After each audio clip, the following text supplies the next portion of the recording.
Hi everyone, welcome to our first episode of Excel for Teachers, where we'll make Excel easy and fun to use in your teaching career. Today we are starting with the basics, navigating Excel and understanding its interface. On our first day, we will get familiar to the interface of Excel and some basic about how to make entries in cell, formulas and do certain formatting. We will also cover conditional formatting, where we will see that how the formatting of data changes as per the condition. That means we can make such settings that the marks below 30 will automatically be displayed in red color. Fancy, isn't it? So let's start day 1. First thing first, let's open Excel. When you open Excel, this is what you'll see, a blank workbook. Think of it as your digital notebook having multiple sheets where you can keep and organize your data in a tabular form. When we are saying tabular, it means in the form of rows and columns. Rows are the horizontal group of cells where you keep all details related to a particular entity. Entity can be a student about whom you are going to keep all the relevant information. Column means the group of cells selected vertically or from top to bottom.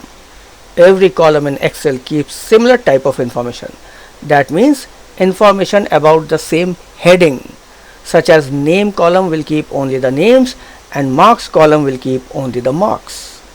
Let's take a quick tour of the interface. At the top we have the ribbon, which contains all the tools and commands you'll need. The ribbon is organized into tabs like home, insert, page layout and so on. Below the ribbon you'll see the formula bar.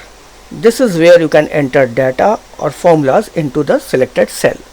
And below that we have the actual worksheet area, which is divided into rows and columns. Let's start with something simple, entering data. Click on any cell and type student name.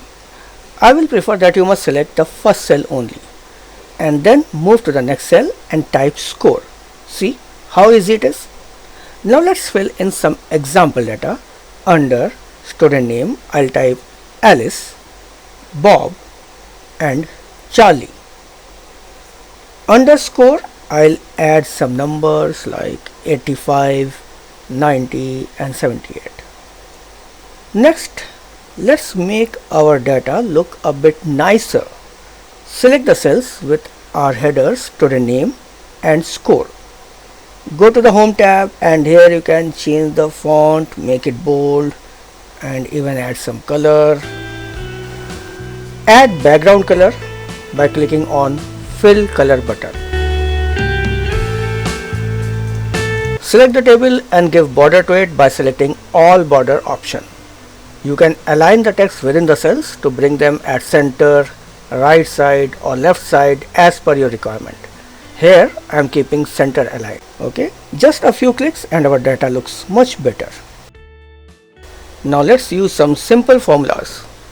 We have marks of 5 students in 4 subjects and we need to calculate total, average and percentage marks of all using formulas. Note that maximum marks in each subject is 50. Okay, let's start with the total. We can use AutoSum tool to directly insert any formula into the cell merely by selecting the formula. Here B2 is the starting cell and E2 is the last cell and the colon represents the range of cells from starting to end including all marks. On pressing enter you will get the total. Now bring your mouse pointer at bottom right corner of the cell where you can see a small rectangular dot and double click over it. The formula will automatically get copied till the last cell in the same column. The benefit of applying formulas is that if any value in the cell gets updated, the result of the formula will also get updated. We can also apply the same formula by directly typing the function name and providing the cell reference. Cell reference means the address or the location of the cell, which is actually a combination of column letter, that is ABCD, and row number. Remember, every formula must begin with equal to sign.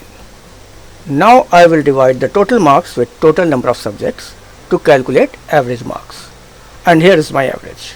So should I go with the same formula? No, because this is actually a very unsafe method of calculating average. Why? Because we have fixed the total count of subjects to 4. What if the student has missed out some exams? Then also it will divide the total marks with 4, hence giving me much lesser average than actual. So you must use the average function provided by Excel, which will only consider the cells in which numeric value is written.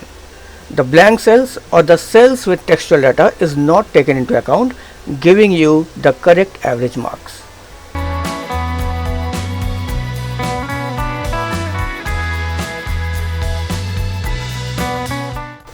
Again, the same formula can be inserted using AutoSum tool we have seen earlier. But wait, the average is going above 50. Can you guess why? Because the formula has automatically taken the range from B2 to F2. And what is F2?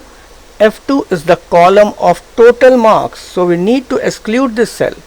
We can do this by editing the cell reference through keyboard. And now we are getting the same result again. For calculating percentage, we can use average marks written in G column. Average marks is out of 50, so we can write equal to G2 divided by 50. It will give the result in decimal. To multiply the result with 100, click on the percent style symbol on the Home tab. This will not only multiply the result with 100 but also put the percentage symbol with the number, giving a better appearance to your data. If you want your result into decimal places, you can increase the digits after decimal by clicking on Increase Decimal option. Hello once again. If you have been till here, I want a quick feedback from you in the form of rating from 0 to 3. If you have found the video extremely helpful and engaging, please write 3 in the comment box. If you have learned couple of things only from the video, then you can mention 2. And if you have learned at least one thing or maximum one thing, then you can also mention 1. 0 means I knew everything what has been told in the video. Thank you. Let's proceed with the learning. In the beginning of the video, I have told a feature to highlight any number which is less than say 30 or more than 40. So let's suppose that we have to display the values less than 30 in red color and more than 40 in green color. For that, we have to select the range where we want to apply conditional formatting. After selecting the cells, click on Conditional Formatting and select Highlight Cell Rules. Click on Less Than option and type 30. You will see all the values below 30 turning red. Now move to the same option again and select Greater Than. Enter value 40. They are also turning red. So we can select other color from drop down menu, and here is a sheet with 2 different categories of highlighted values. That's all for day 1. Coming soon with more useful stuff in day 2 video. If you have any doubt, query or topic you want to suggest, do mention in the comment box. If you want to follow the channel, do subscribe and contribute in the growth of this channel. Thank you and have a nice day.